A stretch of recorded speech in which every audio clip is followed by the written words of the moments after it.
क्या जरूरत थी जी जहांगीर तरीन को और अलीम खान को नाराज करने की? अलीम खान को वैसे गलत फहमी है कि खान साहब ने उसे गिरफ्तार कराया। कहा उसने यही जहांगीर तरीन से कि मैं बदला लेके छोड़ूंगा। 3 साल तो खामोश रहा, तो जब उसने देखा कि अब मौका है तो उसने कहा मैं बदला लेके छोड़ूंगा और मैं ग्रुप बना लिया। ग्रुप श्रुप कोई नहीं था अलीम खान का, ऐसे ही आंक रहा था। ये 2-4 लोग तो साथ थे वो, उनके मुताबिक कोई उनके मुताबिक कोई था ही नहीं। हमने पूछा, सबसे पूछा, उन्होंने कहा हमारा तो कोई नहीं, हमें खाने पे बुलाया था। अच्छा, ग्रुप श्रुप ओ सियासत में ये सब करते हैं कोई है। इसमें सबसे ग्रेसफुल रहा जहांगीर तरीन, उस पर इल्जाम तराशी होती रही और वो खामोश रहा। और उसका अब भी रोल है, रोल अलीम खान का भी है, उसके पास एक चैनल है। लेकिन चैनल में ये होता है कि अगर आप उसको बेदर्दी से इस्तेमाल करेंगे ना तो फिर उसकी कुव्वत घट जाती है। ठीक है, आपने ये बात की हारून साहब कि पीटीआई वो सियासी जमात है। ISI के चीफ का तबादला था। मैं आपको पूरे वसूख से कहता हूँ, अलीम खान वो अपना जहांगीर तरीन होता तो प्रॉब्लम ही नहीं था। 24 नहीं तो 48 नहीं तो 72 घंटे में हल कर देता है इसको। ये काम वही करता था ना। और अक्सर कहा जाता है खान साहब की मजबूती में जहांगीर तरीन साहब ने बड़ा रोल किया। देखिए जहांगीर तरीन में ये बात है कि एक तरफ तो वो बहुत रोमांटिक है, रोमांटिक मतलब ख्वाब देखने वाला इन मानों में, दूसरा वेरी वेरी प्रैक्टिकल। तो ऐसे आदमी को लूज तो नहीं किया। ठीक है, आपने कहा कि तहरीक इंसाफ वो सियासी जमात है जो हर फैसला गलत ही करती है।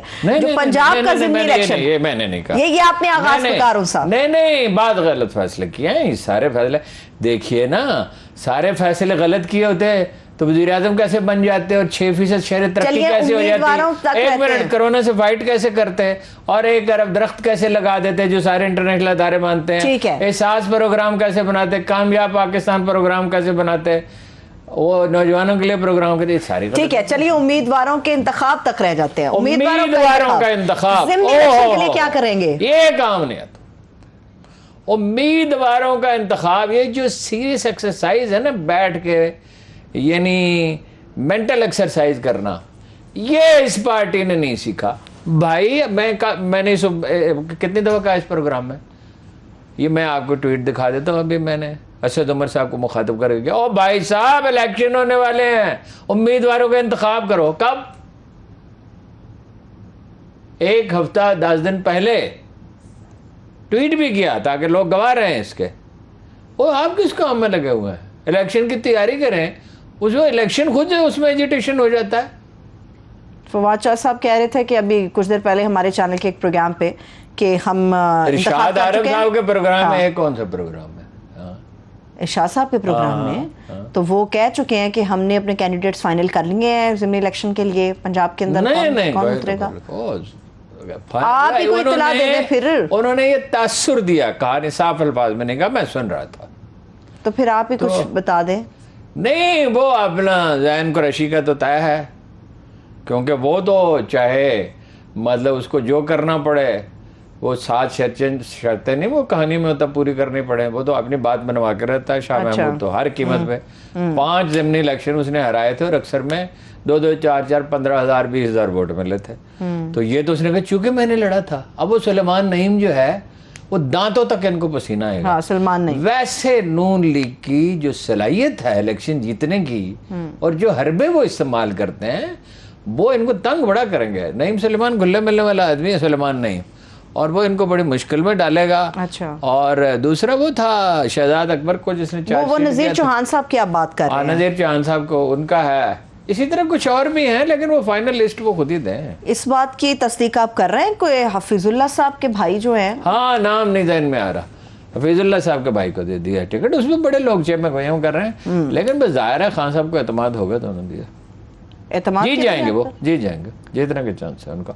उस इलाके में उनकी पॉपुलैरिटी बड़ी है। ठीक है, ऐसे में जब आसिफ अली जरदारी पीपल्स पार्टी जीतने का यानी इम्कान बहुत है। ठीक है, ऐसे में जब नून लीग और पीपल्स पार्टी तय कर चुकी है कि वर्किंग रिलेशनशिप बेहतर होगा और एक साथ इकट्ठे उम्मीदवार मुतफ़क़ा तौर पर मैदान में उतारेंगे, तो खान साहब कहाँ जाएंगे फिर? वो एक काफ लीग ने उनकी हमायत का ऐलान किया है। चौधरी शुजात साहब का आ रहा है नाम। वो न 1 मिनट, वो अलग वैसा है। वो काफ लीग ने उनकी हमायत का ऐलान किया खान साहब को। अच्छा। वो एक मशहूर हुआ है जिससे एक मुहावरा वजूद में है। 4 घुड़सवार जा रहे थे दिल्ली की तरफ, उस तरफ उनका रुख था। एक आदमी खच्चर पे जा रहा था पीछे, और वो हिकायत में से टट्टू कहा जाता है। वो तंजिया नहीं है, लफ्ज मुस्तमल था, अब तो और मानों में इस्तेमाल होने लगा। इंडिया में अभी भी यही लफ्ज इस्तेमाल होता है। नहीं, तो वो यही लफ्ज, सब लफ्जों के मानी वक्त के साथ बदल जाते हैं। तो वो अपना वो जा तो रहे थे 4 घुड़सवार, तो किसी ने पूछा कहाँ जा रहे जनाब, तो वो उन्होंने तो जवाब अभी दिया नहीं। तो टट्टू वाले ने कहा कि हम 5 सवार दिल्ली जा रहे हैं। इसको कहते हैं 5वां सवार। पीपल्स पार्टी के कोई वोट नहीं है, सराइकी बेल्ट में भी इतने हैं कि थोड़ा एक तासुर उनका कायम हो जाता है, जीत नहीं सकते कोई सीट वो। अब ये एक तरह का, अब आप उसके लिए कोई सख्त लफ्ज नहीं मैं इस्तेमाल करना चाहता, मौके से फ़ायदा उठाना चाहते हैं। हर शाइलाक जो है वो 8 पाउंड गोश्त चाहता है, तो वो ये सीटें लेंगे उनसे।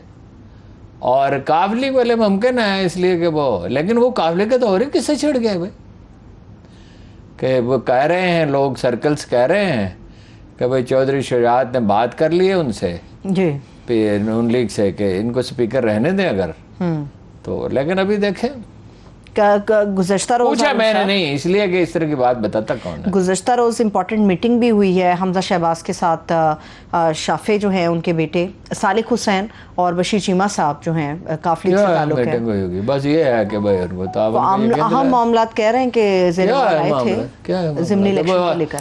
ज़िमनी इलेक्शन में क्या करेंगे, काफिले क्या कर सकती है, वो तो उन्होंने ऐलान तो कर दिया खान साहब की हमायत का। ठीक है अरुण साहब, इस वक्त जो पाकिस्तान तहरीक इंसाफ की पोजीशन है, क्या लोग बड़ी तेजी के साथ, क्योंकि खान साहब तो मकबूल लीडर अभी भी हैं, कि उतनी ही तेजी से ज़िमनी इलेक्शन के लिए दरख्वास्तें भी इनके पास आई होंगी? बेपनाह दरख्वास्तें, और उसमें से बेपनाह दरख्वास्तें। देखिए जी, अगर धांधली नहीं होती तो 2-4 सीटें जीत सकती है नून लीग। एक तो पहले ही वो मतलब ये उनकी सीटें हैं, दूसरा ये कि उनके वोट 7, 8, 9, 10% बड़े हैं। तीसरा ये कि महंगाई का सारा बार तो इन पे है, रुलाया तो इन्होंने है लोगों को। दुरुस्त, ठीक है, दुरुस्त। 17.1% जो है, 13% जो है वो है महंगाई, जो सरकारी एदाद-ओ-शुमार है, दरअसल इससे कहीं ज्यादा है, 13.8। ठीक है, वो जो आप देख रहे हैं सोशल मीडिया पे क्या है कि वो खातून ने खाना पकाना तो अपने मियाँ के पास जाती है, उसने बोतल जो है वो छुपा के रखी हुई, उसमें ढक्कन में उसको तेल डाल के देता है। हाँ जी, इस तरह के भाई घी 3 गुना महंगा हो गया। अगरचे उसमें ये नहीं देखा, बात ठीक करनी चाहिए, इनका क्या कसूर है। मलेशिया में फसल कम हुई है, इंडोनेशिया में कंजप्शन बढ़ गई है, फसल भी बहुत अच्छी नहीं हुई, कम है। कोई इनको कोई हुकूमतें होती सूझबूझ की, तो जो हमारे यहाँ तो कोई काम होता नहीं। पहली बात है 20 साल से ये ज़ेर बहस है कि जी ये कुकिंग ऑयल का यहाँ बंदोबस्त किया जाए, तो क्या है जी उसका बंदोबस्त? कुछ भी नहीं है। ओ भाई चलो, पाम ऑयल के दरख्त लगाने में तो कुछ 2-2.5 साल कौन सा अर्सा होता है, लेकिन ओलिव तो आप जितने चाहे, सॉरी ये तो जितना चाहे उगा सकते हैं आप, नहीं कैनोला तो जितना चाहे आप उगा ले, सारा हुकूमत खरीद ले। ओ भाई $5-6 बिलियन का ज़र मुबादला बचाना कोई मामूली बात होगी? जैसे ये है कामयाब पाकिस्तान प्रोग्राम में था, जो आते ही शहबाज शरीफ साहब ने बंद कर दिया पैसे देने, 7 अरब रुपए महीने के दे रहे थे। अच्छा, वो उस पर कोई सूद नहीं। कामयाब पाकिस्तान प्रोग्राम जो है अभी वो इमेजिनेट के बगैर सूद के लोगों को पैसे मिल रहे हैं मकान बनाने के लिए और जनाब छोटा कारोबार करने के लिए। रिटर्न रेट क्या था? क्या 100% जिन्होंने लिए हैं, जो किस्तें में दे रहे हैं 100। देखे ना, एक आदमी ने मकान बनाना, अब वो उसके पास पैसे कम है, उसको मिल गए पैसे 7 लाख रुपए, 5 लाख रुपए, कितने 5 लाख रुपए तुम्हारे।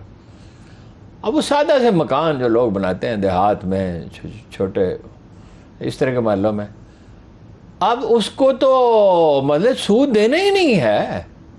वो 5 लाख में एक कमरा, उसमें एक कमरा था, एक उसने और बना लिया, तो वो तो किराया दे रहा है ना, इधर 10-15 हज़ार रुपये महीने के।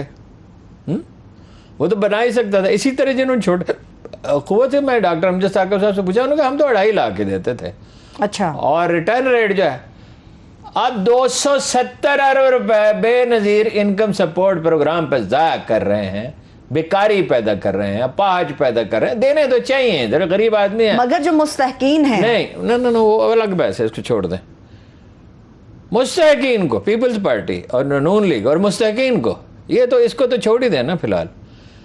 बात ये है कि अगर आप ये 270 अरब रुपए दें लोगों को कर्ज, तो आपका कितना खर्च होगा?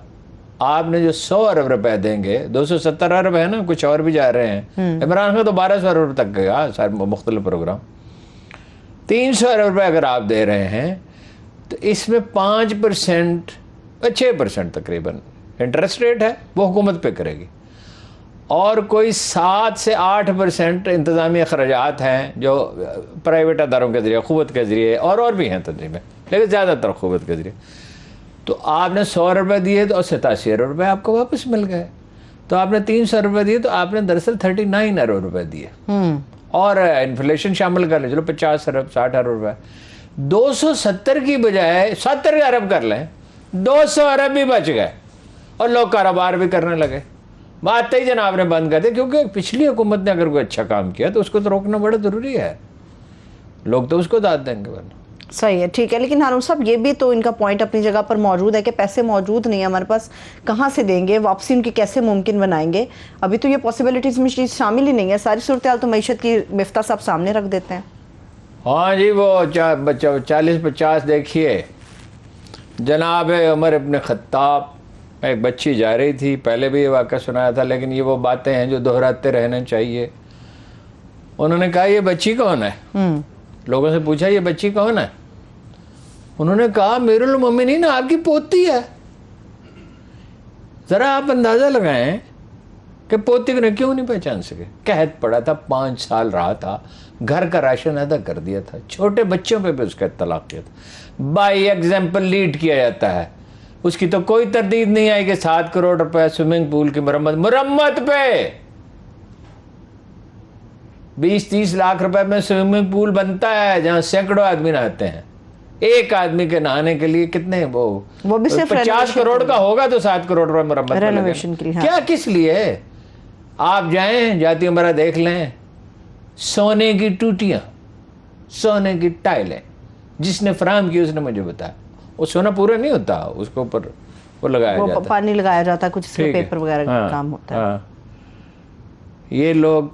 ये लोगों को सादगी के अखराजात कितने इंतजामिया के कम किए जा सकते हैं, बेपनाह कम किए जा सकते हैं। अभी कैबिनेट ने डिसीजन लिए तो यार साहब, उस दिन इम्प्लीमेंट होगा उस दिन देखेंगे। नहीं 40% उन्होंने कटौती कहा, वो सेंसस शुरू है, नमाइशी सारे। हम 50 साल से मैं देख रहा हूँ, सारे चकमा देते हैं। वो चौधरी मोहम्मद अली जैसे लोग थे, काबीना की मीटिंग हुई घर पे, एक दिन छुट्टी नहीं की चौधरी मोहम्मद अली ने अपने पूरे करियर में। वजीर आजम पाकिस्तान, तो खाना जो ताखीर होगी कुछ, अच्छा, तो लोग जरा हैरान हुए, भाई खाना तो चौधरी साहब तो बड़े पंक्चुअल आदमी है। तो इतने में उनकी बेगम नमदार हुई और पंजाबी ने कहा लो भराओ खाना खा लो। तो उन्होंने कहा, और हाथ उनके आटा लगाओ। तो चौधरी साहब ने कहा बावर्ची तो है, लेकिन बेगम साहबा ज़रा भरोसा ज़्यादा नहीं करती बावर्ची पे, खुद ही खाना पकाते। वो और लोग थे, ये और लोग हैं, ये अरबों खरबों ज़ाया करते हैं, और ये शहतीर निगल जाते हैं और मच्छर का खून, मच्छर छानते हैं। ये कभी ये सादगी ये इख्तियार करेंगे?